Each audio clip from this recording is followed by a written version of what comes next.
Hello बच्चों, good morning. आज हम आपको शेष राम अभिलाष इंटरमीडिएट कॉलेज में फिजिक्स का लेक्चरर फिजिक्स का जो है आपको व्याख्यान देंगे और इसमें हम आपको बताएंगे कि जो आपको क्या क्या पहले थोड़ा पढ़ना है हल्का, और इसके बाद कक्षा 12 का जो वीडियो रहेगा उसको बनाया जाएगा।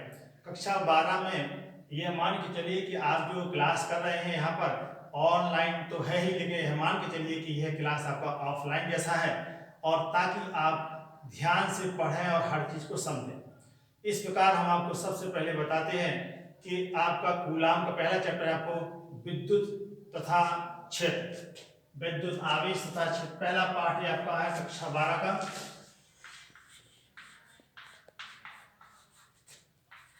विद्युत आवेश तथा विद्युत क्षेत्र,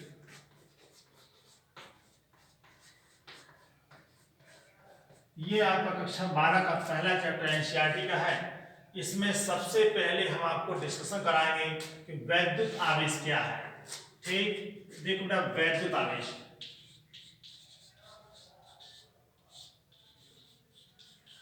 वैद्युत आवेश इसको अंग्रेजी में कहते हैं इलेक्ट्रिक चार्ज। क्या कहते हैं? इलेक्ट्रिक चार्ज कहते हैं।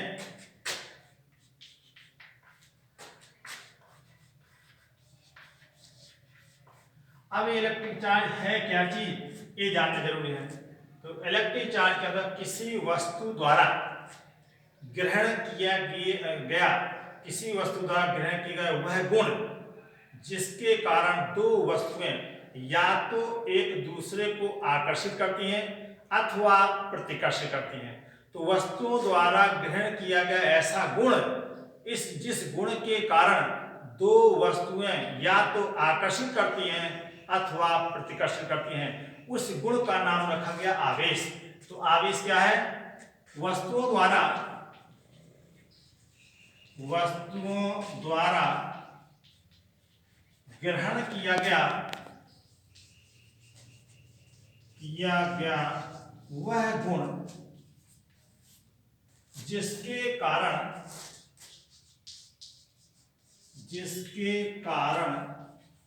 वस्तुएं एक दूसरे को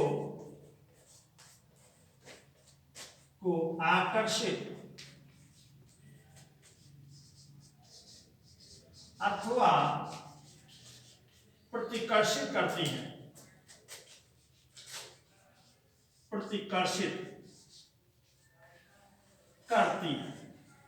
इस गुण को कहा गया आवेश। इस गुण को आवेश कहते हैं। आवेश कहते हैं। अब आवेश कितने प्रकार के होते हैं, किसने इसके बारे में बताया? तो ये तो हमने आपको बताया बेटा आवेश क्या है। आवेश को जो सबसे पहले बताया था यूनानी दार्शनिक थेल्स, कहाँ के दार्शनिक था? यूनानी। यह घटना जो आवेश के बारे में आवेश के बारे में सर्वप्रथम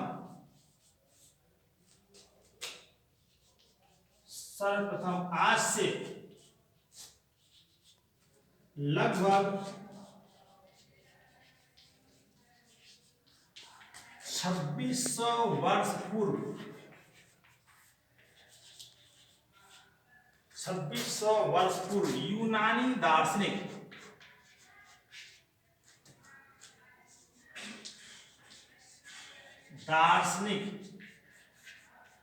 थेल्स ने बताया।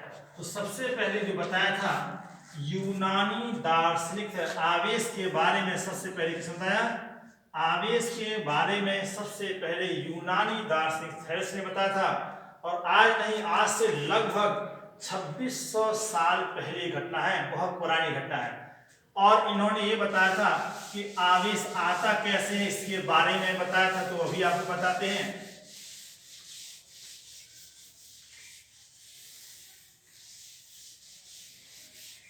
चलिए, तो आवेश देखिए कैसे इन्होंने बताया था। इन्होंने कहा था कि विभिन्न प्रकार की वस्तुओं को, विभिन्न प्रकार की, लेकिन कैसी वस्तु होनी चाहिए?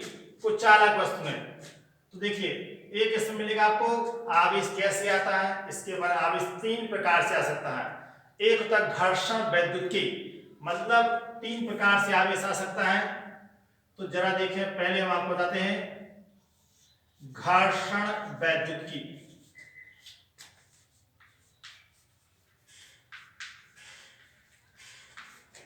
इसको कहते हैं फ्रिक्शनल इलेक्ट्रिसिटी। अब घर्षण वैद्युतिकी क्या होता है, इसको कहते हैं जब दो कुचालक वस्तुओं को आपस में रगड़ा जाता है। जब दो वस्तुओं को आपस में से रगड़ेंगे तो आप देखेंगे, लेकिन अलग अलग वस्तु होना चाहिए, हाथ हाथ मूले मूले नहीं, बल्कि कंघा को आप पेन को अपने बालों में रगड़ सकते हैं तो आप देखेंगे कि बाल आपके प्लस बन जाएंगे और जो कंघा होगा वह माइनस बनता है। ऐसा प्रयोगों द्वारा पता चला। वो हम आपको बता देंगे कौन प्लस बनेगा और कौन माइनस बनेगा, इसकी टेक्निक बताएंगे अभी। तो देखो जब दो कुचालक वस्तुओं को आपस में रगड़ा जाता है, आपस में रगड़ा जाता है। रगड़ने का तो फ्रिक्शन करना, रगड़ा जाता है या घर्षण, रगड़ा या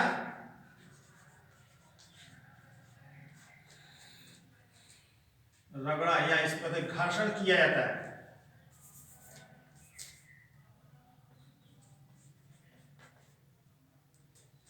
घर्षण रगड़ा जाता है तो घर्षण के कारण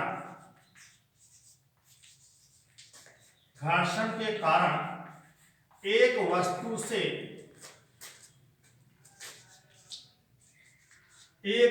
से कुछ इलेक्ट्रॉन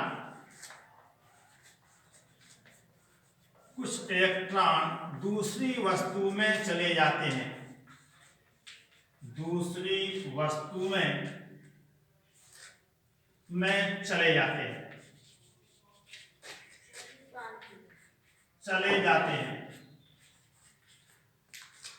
अर्थात वस्तुएं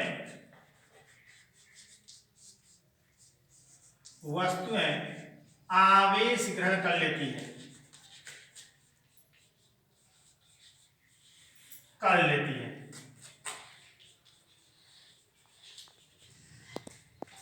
तो इस प्रकार जब कुचालक वस्तुओं को रगड़ेंगे तो घर्षण के कारण एक वस्तु से इलेक्ट्रॉन निकलेंगे और दूसरी में चला जाएगा, वस्तुएं आवेशित हो जाती हैं। इस घटना को क्या नाम रखा गया, इस घटना को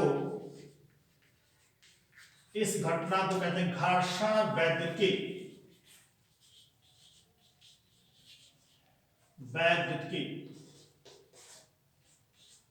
तो इस घटना का नाम रखा गया घर्षण वैद्युतिकी कहते हैं। तो घर्षण के कारण वस्तुओं को आवेश ग्रहण करने की क्षमता क्या कहलाती है, घर्षण वैद्युतिकी कहलाती है। अब घर्षण में कौन क्या प्लस बनता है, कौन माइनस, इसके बारे में आपको बताते हैं।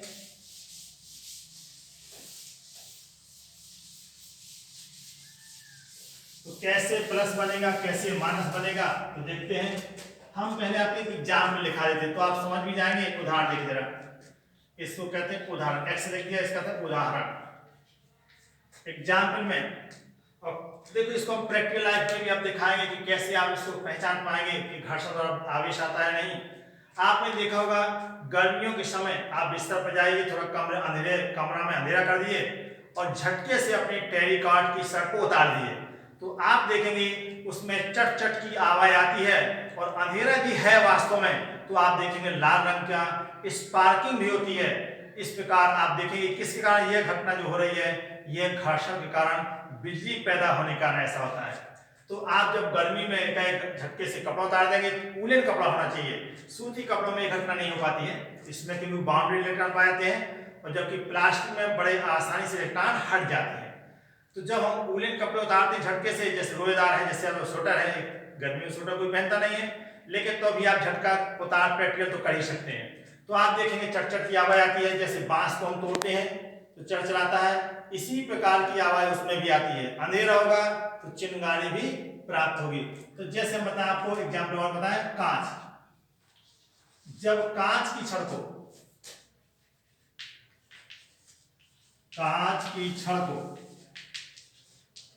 किससे रगड़ते हैं? रेशम से रगड़ते हैं, तो कांच पर जितना धनावेश आता है,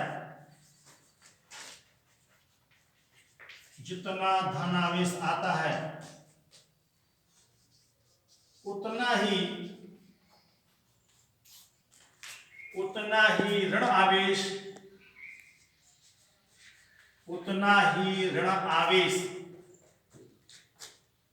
रेशम पर आ जाता है। तो एक आपने क्या देखा, एक आपका प्लस बन गया, जितना धन बनता है उतना ही क्या है, उतना ही ऋण आवेश। दोनों के दोनों आवेश हमेशा बराबर होते हैं। तो इसका मतलब ये हुआ कि ना तो आवेश को उत्पन्न कर सकते हैं और ना ही नष्ट कर सकते हैं। यदि वस्तु उदासीन है तो कुल आवेश हमारा शून्य होगा, दोनों को जोड़ेंगे तब पर भी कुल आवेश शून्य होगा। ठीक, तो देखिए जरा, अब ये कैसे याद होगा? ये तो हमने लिख दिया, कांच प्लस हो गया और रेशम माइनस होगा। ये बेटा प्रैक्टिकल से लिखा जाता है, तो आप प्रैक्टिकल तो करेंगे नहीं क्योंकि इलेक्ट्रॉन इतना छोटा होता है, वो आपको दिखेगा नहीं। तो हम आपको एक श्रेणी बताते हैं, उस श्रेणी को आप याद कर लीजिएगा। तो उम्मीद है आपको हर क्वेश्चन का जवाब मिल जाएगा, कौन सा प्लस होगा और कौन सा माइनस। ये सारणी क्या बेटा, देखो बहुत सिंपल है।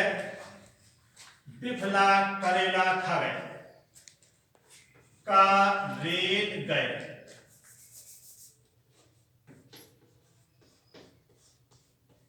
अब देखो बी का अर्थ क्या है यहाँ पर? बी का अर्थ है बिल्ली की खाल।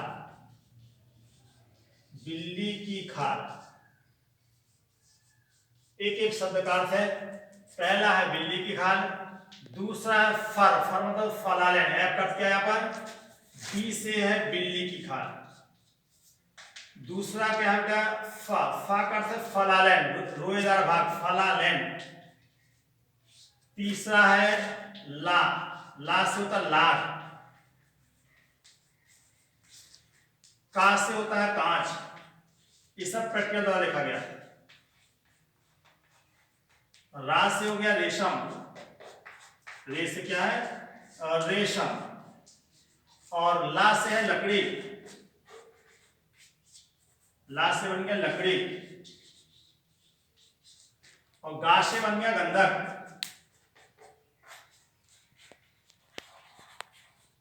और आठवें में है एबोनाइट, ए से बन गया एबोनाइट।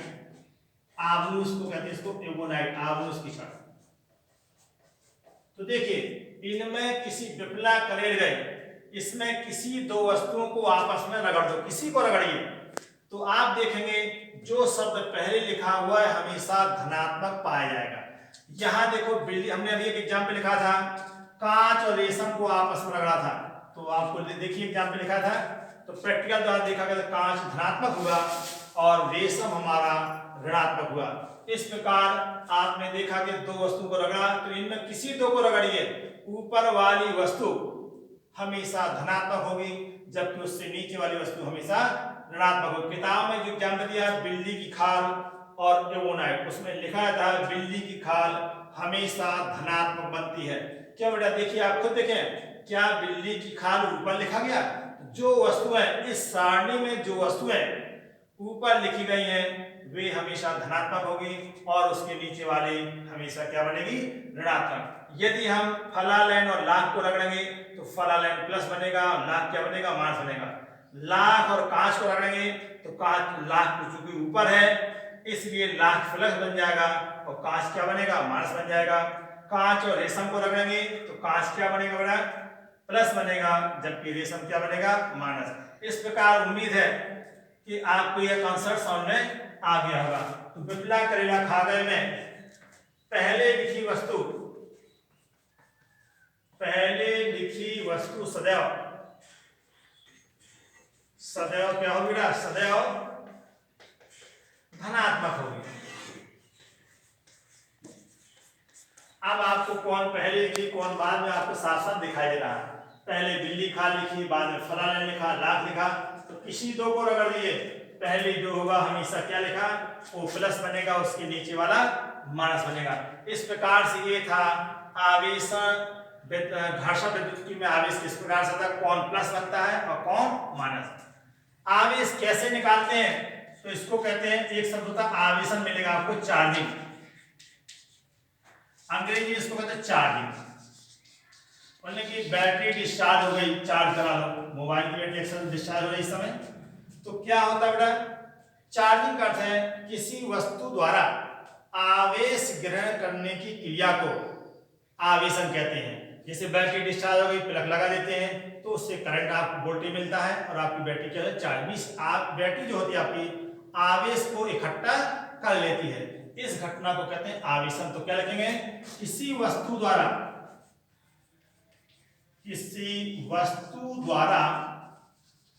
आवेश ग्रहण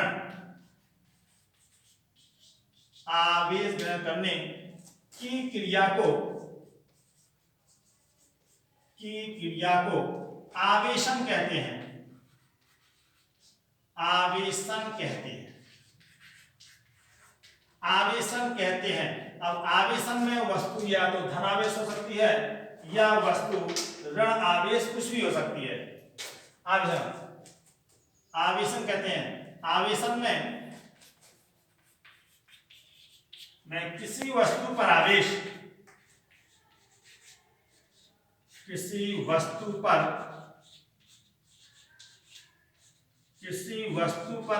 जो निकाला जाता है, ये सूत्र है Q बराबर N गुणे, इस पर आपको न्यूमेरिकल करते हैं, कितने से ज्ञात करते हैं। तो आवेश के लिए आपको मात्रा निकालनी है, तो Q बराबर N गुणे E से आवेश की मात्रा आप निकाल सकते हैं। अच्छा, अब देखिए जहां N क्या है, इसका अर्थ भी आपको जानना होगा कि N क्या कहलाता है, E क्या है, सब अभी बताते हैं 2 मिनट के अंदर। तो देखिए जरा, तो जहां हमने अभी सूत्र बताया तो Q बराबर N इंटू E, इसकी विशेषता जहां N होता है स्थानांतरित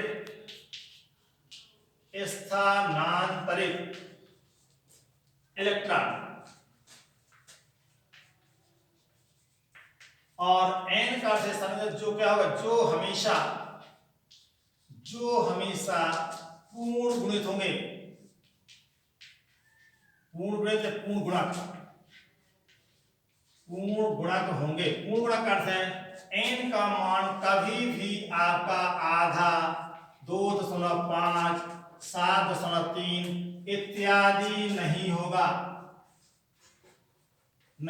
इसका अर्थ है ये कभी भी भिन्नात्मक प्राप्त नहीं होगा। कभी आधा इलेक्ट्रॉन किसी के पास ही जाएगा, ना 1.5 इलेक्ट्रॉन जाएगा, ना 7.5, ना 3.5, 3.5। भिन्नात्मक रूप में इलेक्ट्रॉन का ट्रांसफर नहीं होता, जाएगा तो पूरा जाएगा। तो इस प्रकार N का मान भिन्नात्मक होगा। E का मान होता है इलेक्ट्रॉन का आवेश कहलाता है, और इलेक्ट्रॉन का आवेश बेटा फिक्स होता है -1.6 × 10⁻⁻19 कूलम। देखिए किस पद्धति में, SI या MKS पद्धति में, MKSA पद्धति, थोड़ा area meter kilogram second ampere पद्धति में या SI पद्धति में आवेश का मात्रा क्या होता है, कूलम होता है। तो इस प्रकार आप देखेंगे इसकी और भी मात्रा सीजीएस पद्धति में भी होते हैं, लेकिन हमें SI सिस्टम ही पढ़ना है। केवल हम बता देंगे आपको कि कौन में क्या होगा, किस में कैसे होता है, ये सब आपको बता देने बात दूसरी है। लेकिन इसका मात्रा इतना जरूरी है कि -1.6 × 10⁻⁻19 कूलम SI सिस्टम या MKSA पद्धति में होता है। अच्छा, अब देखो यहीं पर इसके एक प्रभाव बता दें। अभी दूसरा मात्रक सीजीएस मतलब दूसरा होता है सीजीएस पद्धति में। एक कंपटीशन में जरूर पड़ती है, ये आपको इंटर क्लास में नहीं आता है। सीजीएस पद्धति में आवेश का मात्रक का जो मात्रक माना गया है वह मात्रक है इलेक्ट्रोस्टैट यूनिट। इलेक्ट्रोस्टैट यूनिट, स्टैट मात्रक, इसको शॉर्ट में ESU भी कहते हैं। ये CS मात्रा माना जाता है। और कितना संबंध होता है, दोनों में रिलेशन भी होता है। 1 कूलाम में आता है 3 × 10⁹ ESU कहलाता है। इसका मतलब हुआ कूलाम बड़ा हुआ और ESU क्या होता है, हमेशा छोटा होता है। एक मात्रक EMU भी होता है आवेश का। ये देखिए दोनों के दोनों मात्रक आपको कंपटीशन में मिलेंगे। कंपटीशन आवेश का EMU इलेक्ट्रोमैग्नेटिक यूनिट, विद्युत चुंबकीय, हिंदी में कहते हैं विद्युत चुंबकीय मात्रक। चुंबकीय मात्रक जो होता है EMU इलेक्ट्रो, इंग्लिश में कहते हैं इलेक्ट्रो मैग्नेटिक यूनिट। तो ये भी मात्रक होता है। ये कितना होता है, 1 EMU में जो होता है, EMU में जो होता है 10 ESU, 10 कूलाम होता है, COULOMB, हिंदी इंग्लिश में होगा थोड़ा। और इसी को आप लिख सकते हैं 3 × 10 कूलाम, स्टैट कूलाम, ESU। तो सबसे बड़ा मात्रक हुआ आपका EMU, उससे छोटा कूलाम हुआ, और सबसे छोटा होता है ESU मात्रक, ये सबसे छोटा होता है। अब आपको ये तो हमने बताया आवेशन। एक नोट आप बता दें, समझा दें आपको। नोट देखें क्या है, नोट में जा देखिए। देखो जैसे अभी आपने पढ़ा है, ये तो आपने देख लिया, मात्र इसको नोट कर लीजिएगा, बहुत ही इंपॉर्टेंट लाइन है सब। अब नोट हम बताते हैं आपको कि कैसे आप, ये तो याद करने का टेक्निक हो गया, बिफला करेला खा गए, उसको आप याद कर सकते हैं। लेकिन अब हम आपको बताते हैं कि क्वेश्चन में आपको मिलेगा किसी वस्तु पर धनावेश, क्वेश्चन बनेंगे यहाँ से। कैसे क्वेश्चन बनते हैं बोर्ड में जा देखते हैं। एक क्वेश्चन आपको बता लेंगे, पहले नोट बता दूं। नोट क्या है, ध्यान देने वाली चीज क्या है, यदि वस्तु, एक एग्जाम्पल समझो पहले। जैसे सोडियम बेटा 11Na23, ये सोडियम होता है, इसको कहते हैं परमाणु क्रमांक। परमाणु क्रमांक, इसको कहते हैं द्रव्यमान संख्या। द्रव्यमान संख्या। अच्छा, इसको लिखा था बेटा Z से लिखते हैं, इसको A से लिखा था, आपको बढ़िया से मालूम है। और हमें चूंकि मालूम है जो परमाणु होता है यह हमेशा वैद्युत उदासीन होता है, इलेक्ट्रिकली न्यूट्रल होता है, इसलिए जितना इसमें धनावेश होता है उतना ही ऋणावेश होता है। तो यहाँ प्रोटॉन की संख्या कितनी होगी, प्रोटॉन की संख्या बराबर इलेक्ट्रॉन की संख्या, सब बराबर होता है, इलेक्ट्रॉन की संख्या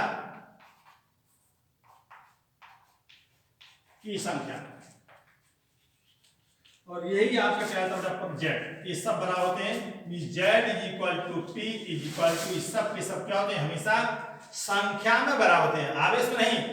ए संख्या, ये सब संख्या, जितना परमाणु क्रमांक होगा उतना ही प्रोटॉन की संख्या होती है और उतना ही इलेक्ट्रॉन की संख्या होती है। इस प्रकार आप देख सकते हैं कि अब देखो इसको हमें क्या करना है, हमें बताना कि इलेक्ट्रॉन ये उदासीन है, तो उदासीन है तो ऐसे लिखा जाएगा। अब 11, इसमें से एक इलेक्ट्रॉन निकाल दिया, मान लो इलेक्ट्रॉन गायब हो गया, तो बन जाएगा Na+ बनेगा। तो आपने क्या देखा, किसी वस्तु से इलेक्ट्रॉन यदि निकल जाता है तो हमेशा वस्तु पर कैसा आवेश आया, धन आवेश आएगा। बताओ इलेक्ट्रॉन का कुछ तो अपना द्रव्यमान होगा, जब इलेक्ट्रॉन का द्रव्यमान हट जाए, जैसे हम अपने, हमारे पास चौक है, यह सपोज को इलेक्ट्रॉन है, ठीक, हमने एक इलेक्ट्रॉन निकाल के ऐसे फेंक दिया, तो हमारा द्रव्यमान कुछ तो कम होगा। जब कुछ कम होगा, इसका अर्थ द्रव्यमान जब हमसे हटेगा, जब हम इलेक्ट्रॉन को निकालते हैं तो हमारे द्रव्यमान में कुछ ना कुछ क्या हो जाएगी, कमी हो जाती है। और जिसके पास इलेक्ट्रॉन जाएगा उसका द्रव्यमान कुछ है बढ़ जाएगा।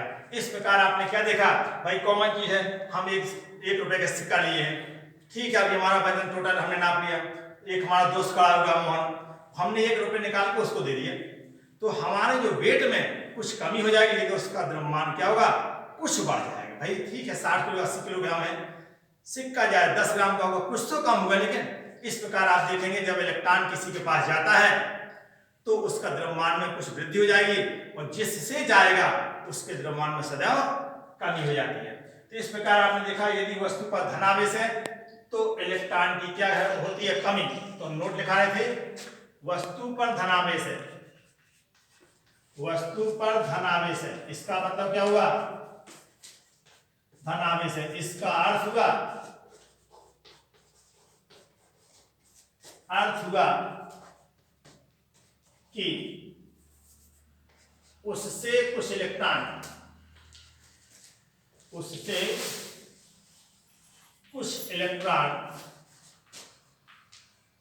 निकल गए जिससे उसके द्रव्यमान में उसके बाद वस्तु के द्रव्यमान में कुछ कमी आ जाएगी, वस्तु के द्रव्यमान में कुछ क्या आ जाएगी तो कमी आ जाएगी। तो यदि वस्तु इलेक्ट्रॉन निकालती है तो द्रव्यमान घटेगा और यदि वस्तु इलेक्ट्रॉन को लेती है तो द्रव्यमान में वृद्धि होगी। जैसे एग्जांपल हम बता Cl का नाम सुना, इसमें एक इलेक्ट्रॉन, इसका इलेक्ट्रॉनिक विन्यास होगा 2 8 7, आपने पढ़ा होगा केमिस्ट्री में। इसको एक इलेक्ट्रॉन मिल गया तो अब इसका बन गया Cl माइनस और अब इसका इलेक्ट्रॉनिक विन्यास बना 2 8 और 8। आपने पढ़ा होगा केमिस्ट्री में, ये हमारे गुरुजी का विषय है लेकिन थोड़ा तो हमें बताना ही पड़ेगा। तो देखिए Cl का इलेक्ट्रॉनिक कॉन्फ़िगरेशन होता है 17Cl 35 होता है, आपको शायद याद होगा। इसका इलेक्ट्रॉनिक कॉन्फ़िगरेशन होता है 2 8 7। इसमें एक इलेक्ट्रॉन कहीं से मिल गया जुड़ गया तो देखो Cl हुआ तो Cl बन गया -1, इलेक्ट्रॉनिक कॉन्फ़िगरेशन होगा 2 8 8, इसका अपना स्थायी विन्यास प्राप्त हो गया। इस प्रकार आपने देखा होगा कि जब इलेक्ट्रॉन जुड़ता है तो उस पर कौन सा आवेश आ गया माइनस आवेश। इलेक्ट्रॉन का कुछ ना कुछ द्रव्यमान होगा इसलिए इसके द्रव्यमान में कुछ ना कुछ वृद्धि हो जाती है। ठीक बेटा, ये तो हुआ आपको आवेशन के बारे में। अब हम आपको बताएंगे नेक्स्ट वीडियो में और वह आपका सेकंड लेक्चर होगा। थैंक यू बेटा।